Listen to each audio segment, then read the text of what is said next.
یہ چیپٹر اتنا خوبصورت ہے، یہ موضوع اتنا خوبصورت ہے۔ میرے آقا صلی اللہ علیہ وآلہ وسلم دوران ہجرت نبی کریم صلی اللہ علیہ وآلہ وسلم سیدنا ابو بکر رضی اللہ تعالیٰ عنہ کے ساتھ سفر پر ہیں۔ میرے آقا صلی اللہ علیہ وآلہ وسلم کا گزر ایک خیمے کے قریب سے ہوتا ہے۔ ایک باوقار خاتون خیمے کے باہر بیٹھی ہوئی، وہ مسافروں کی خدمت کیا کرتی تھی، مسافروں کی خاطرداری کیا کرتی تھی۔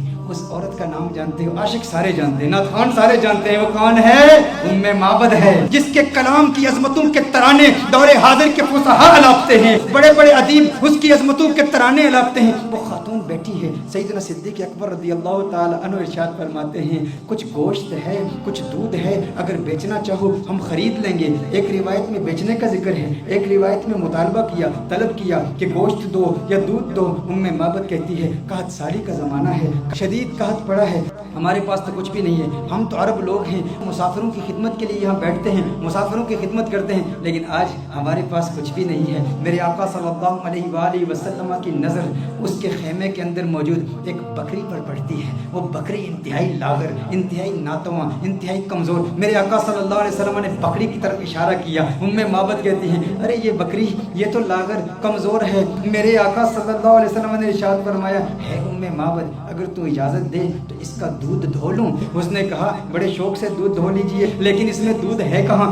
اس کے تھنوں میں دودھ ہے ہی نہیں، یہ اس قدر کمزور ہے۔ آقا صلی اللہ علیہ وسلم اس کی پشت پر ہاتھ رکھتے ہیں، بکری کے دونوں پاؤں ملاتے ہیں، پھر میرے آقا صلی اللہ علیہ وسلم اس کے تھنوں پر ہاتھ رکھتے ہیں۔ میرے آقا دعا پڑھتے ہیں اللہم بارک لہا فی شاتھا، یا اللہ ام معبد کی اس بکری میں برکتیں پیدا کر دے، اسے مبارک بنا دے، اسے برکت دے دے۔ جو ہی میرے آقا یہ دعا پڑھتے ہیں آقا کے ہاتھ لگنے کی دیر تھی، اس کے تھن میں دودھ اتر آتا ہے، اتنا دودھ اتر آتا ہے، اس قدر دودھ آ جاتا ہے کہ اس کی ٹانگیں کھل جاتی ہیں۔ میرے آقا صلی اللہ علیہ وسلم ارشاد فرماتے ہیں ام معبد برتن لے آؤ۔ ام معبد برتن لاتی ہے، وہ برتن دودھ سے بھر جاتا ہے۔ میرے آقا صلی اللہ علیہ وآلہ وسلم ام معبد کو دودھ دیتے ہیں۔ ام معبد کہتی ہے پہلے آپ پئیں۔ میرے آقا فرماتے ہیں نہیں پہلے تو پی۔ خیمے کے اندر اور بھی لوگ موجود ہیں، ان کو بھی دودھ پلایا جاتا ہے، آقا کے ہمراہیوں کو بھی دودھ پلایا جاتا ہے۔ پھر آقا خود دودھ پیتے ہیں اور دودھ پیتے ہوئے پھر کہتے ہیں ساقی القومی آخرہم، قوم کو پلانے والا جو ساقی ہوتا ہے سب کو پہلے پلاتا ہے پھر آخر میں پیتا ہے۔ ساقی کوثر کا بھی ساقی کوثر میرا جو میر میں خانہ بنا، سب چاند سورج خم بنے، ہر نجم پیمانہ بنا، اور ہاتھ منتی رہ گئی رنگین یہ حسن مجاز، دل بڑا ہوشیار تھا اس در کا دیوانہ بنا، یہ دل بڑا ہوشیار تھا۔ اب ام معبد کا دل آ رہا ہے محمد عربی پر، ارے یہ کون کمال والا کہ جس کے ہاتھوں میں اتنی برکت، جس کے ہاتھوں میں اتنی تاثیر، ہاتھ لگے تھن دودھ سے بھر گئے۔ میرے آقا صلی اللہ علیہ وسلم نے ارشاد فرمایا اور برتن لے آؤ، کر کے سارے برتن لائے جاتے ہیں، سارے برتن دودھ سے بھر جاتے ہیں، سب دودھ پیتے ہیں۔ میرے آقا صلی اللہ علیہ وسلم سب کو دودھ پلاتے ہیں۔ آقا وہاں سے فوراً تشریف لے جاتے ہیں۔ ام معبد سے خطا ہو گئی، نام نہیں پوچھا یہ کون آیا تھا جس میں اتنی برکت تھی، نہ نام پوچھا نہ پتہ پوچھا، آقا کا آنا جانا دیکھتی رہ گئی یہ کون آیا، حسین و جمیل آیا جس کا حسن ایسا منفرد کہ اس کے حسن کا مقابلہ دنیا کا کوئی حسین کر نہیں سکتا۔ آقا تشریف لے جاتے ہیں، ام معبد نام تک نہیں جانتی، ابو معبد ام معبد کا خامند جب بکریاں چرا کے اپنے ریوڑ کے ساتھ گھر آتا ہے، دیکھتا ہے انوار و تجلیات کی برسات ہو رہی ہے، ابو معبد کہتا ہے یہاں کون آیا تھا؟ آج گھر میں رونق دوبالا ہو چکی ہے، آج یہ خیمہ معطر و معمبر ہو چکا ہے، خوشبو آ رہی ہے۔ ارے میں کہتا ہوں وہ تو چھوٹا سا خیمہ تھا، محمد عربی کا گزر مدینے کی گلیوں سے 1400 سال پہلے ہوا، آج بھی عاشق وہاں جاتے ہیں، انہیں آج بھی خوشبو محسوس ہوتی ہے۔ ابو معبد کو خوشبو کیوں نہیں محسوس ہوئی ہوگی؟ ابو معبد نے کہا میرے گھر کی رونق بدل گئی، کیفیات بدل گئی، حالات بدل گئے ہے ام معبد کون آیا تھا؟ ام معبد نے کہا میں نہیں جانتی، ایک آنے والا آیا تھا، کہا نام کیا؟ ام معبد نے سوچا نام تو پوچھا نہیں، اپنی جانب سے نام رکھ لیا، کہا جو آیا تھا اس کے آنے سے گھر میں برکت آئی، گھر میں رونق آئی، گھر میں نور آیا۔ اس نے ایک دعا کی، دعا میں برکت کے الفاظ سے اس نے کہا اللہم بارک لہا فی شاتھا، ہے اللہ ام معبد کی اس بکری میں برکت پیدا کر دے۔ کہا جس کے آنے سے اتنی برکتیں آئی ہیں وہ یقیناً برکت والا ہے۔ ام معبد نے اپنی طرف سے نام رکھ دیا، کہا مبارک آیا تھا۔ کیا کہا؟ کہا مبارک آیا تھا، کہا مبارک آیا تھا۔ ابو معبد نے سمجھا نام ہی مبارک تھا، کہا مبارک کیسا تھا؟ مبارک کیسا تھا؟ ذرا مبارک کا حلیہ تو بیان کرو، وہ کون مبارک تھا جس کی اتنی برکت، انوار و تجلیات کا نزول، گھر میں نور کی برسات، وہ مبارک کیسا تھا؟ معبد نے، عرب کی اس بادہ نشین خاتون نے آقا کے حسن کی، اس پیکر نور کے حسن کی ایسی دلاویز تصویر کشی کی، خدا کی قسم انسان حیران ہو جاتا ہے۔ اللہ نے اس خاتون کو ایسا حقیقت شناس بنایا، ایسی حقیقت شناس آنکھوں سے نوازا اور ایسی حقیقت ترجمان زبان سے نوازا کہ آج کے ادبا، آج کے فصحا اس کلام پہ ناز کرتے ہیں کہ کیسی تصویر کشی کی آقا کے حسن کی، کہ آپ بتاؤ تو صحیح وہ مبارک کیسا تھا۔ آپ بھی سنیے، اگر سینے میں پتھر نہیں گوشت کا ٹکڑا رکھتے ہو، دل رکھتے ہو، عشق رکھتے ہو، محبت رکھتے ہو، دیوانے ہو آقا کے، تو سنو معبد نے آقا کا حسن کیسے بیان کیا۔ کہا فرأیت رجلا ظاہر الوضعۃ ملیح الوجہ قسیم وسیم قسیم وسیم وفی صوتہ سہل وفی عنقہ سطع وفی عینیہ تاج وفی اشفارہ وطف قسیم وسیم اذا صمت فعلیہ الوقار اذا تکلم سما وعلاه البهار ابهى الناس اجمله من بعید واحسنه من قریب۔ کیا کلمات ہیں معبد کی، ترجمہ جاننا چاہتے ہیں معبد نے کیا کہا؟ معبد نے کہا فرأیت رجلا، میں نے ایک مرد دیکھا، ظاہر الوضعۃ، جس کا حسن بہت نمایاں تھا، ساخت بڑی خوبصورت تھی، بڑا خوبرو تھا، بڑا حسین و جمیل تھا، چہرے میں ملاحت تھی، ملیح الوجہ تھا، قسیم وسیم، قسیم تھا وسیم تھا۔ قسیم کسے کہتے ہیں؟ عربی میں قسیم کا معنی کیا ہے؟ ایک ہوتا ہے ایک حسین شخص، جمیل شخص، خوبصورت شخص۔ قسیم اسے کہتے ہیں جس کے جسم کا ہر عضو علیحدہ علیحدہ اپنی امتیازی خوبصورتی رکھتا ہے۔ دیکھو ہم کہتے ہیں نا کسی کی آنکھیں بڑی خوبصورت ہیں، کسی کی آنکھوں کا ذکر کریں نا ہم کہتے ہیں فلاں کی آنکھیں بہت خوبصورت ہیں، اس کا مطلب ہے آنکھیں خوبصورت ہیں لیکن بال اتنے خوبصورت نہیں ہوں گے، لب اتنے خوبصورت نہیں ہوں گے، کان اتنے خوبصورت نہیں ہوں گے، ہونٹ اتنے خوبصورت نہیں ہوں گے۔ قسیم کسے کہتے ہیں؟ قسیم اس حسین کو کہتے ہیں جس کے جسم کا ہر عضو انڈیپینڈنٹلی علیحدہ علیحدہ اتنا خوبصورت ہو کہ جس کے حسن کا مقابلہ کوئی کر ہی نہ سکتا ہو۔ معبد نے کہا قسیم، میں ترجمہ کرتا ہوں، قسیم کا معنی یہ ہے جس کی آنکھیں اتنی خوبصورت ہیں کہ اس کی آنکھوں جیسے کسی کی آنکھیں نہیں، جس کی زلفیں اتنی خوبصورت ہیں اس کی زلفوں جیسے کسی کی زلفیں نہیں، اس کے لب اتنے خوبصورت ہیں اس کے ہونٹوں جیسے کسی کے ہونٹ نہیں، اس کی انگلیاں اتنی خوبصورت ہیں اس کی انگلیوں جیسے کسی کی انگلیاں نہیں، ارے اس کے پاؤں اتنے خوبصورت ہیں اس کے قدموں جیسے کسی کے قدم نہیں، اس کا کلام اتنا خوبصورت ہے اور اس کی بولی جیسے کسی کی بولی نہیں۔ کہا قسیم وسیم، وسیم کسے کہتے ہیں؟ وسیم اس حسین کو کہتے ہیں جس کو ایک مرتبہ دیکھو تو بار بار دیکھنے کا من کرے، بار بار دیکھنے کا جی چاہے۔ دنیا کا کوئی بھی حسین شخص ہو نا، آپ اسے ایک مرتبہ دیکھیں، دو مرتبہ دیکھیں، تین مرتبہ دیکھیں، وقت آتا ہے رفتہ رفتہ دل اکتا جاتا ہے، دلچسپی کم ہوتی چلی جاتی ہے۔ انسان ایک مرتبہ دیکھے، ایک دن دیکھے، دو دن دیکھے، ایک مہینہ دیکھے، دو مہینے دیکھے، بالآخر دلچسپی کم ہو جاتی ہے۔ لیکن وسیم اسے کہتے ہیں جو اتنا حسین ہو، ارے جسے جب دیکھو جی چاہے اور دیکھوں اور دیکھوں اور دیکھوں۔ کہا قسیم وسیم، قسیم بھی ہے وسیم بھی ہے، جسم کا ہر حصہ انڈیپینڈنٹلی خوبصورت اور حسن میں کمال۔ وسیم ایسا دیکھو تو جی چاہے دیکھتا ہی رہوں، ارے آنکھیں دیکھتی ہی رہ جائیں اس حسن کو جس کا ایسا حسن ہو، اسے وسیم کہتے ہیں۔ کہا میرا مبارک قسیم بھی ہے، میرا مبارک وسیم بھی ہے، میرا مبارک قسیم بھی ہے، میرا مبارک وفی صوتہ سہل وفی صوتہ سہل۔ کہا آواز، ارے کیا پرکشش آواز، کیا گونجدار آواز، کیا دلکش آواز۔ وفی عینیہ تاج، سرمگی آنکھیں، سیاہ آنکھیں، ابرو ملے ہوئے، پلکیں لمبی۔ کہا اکھالو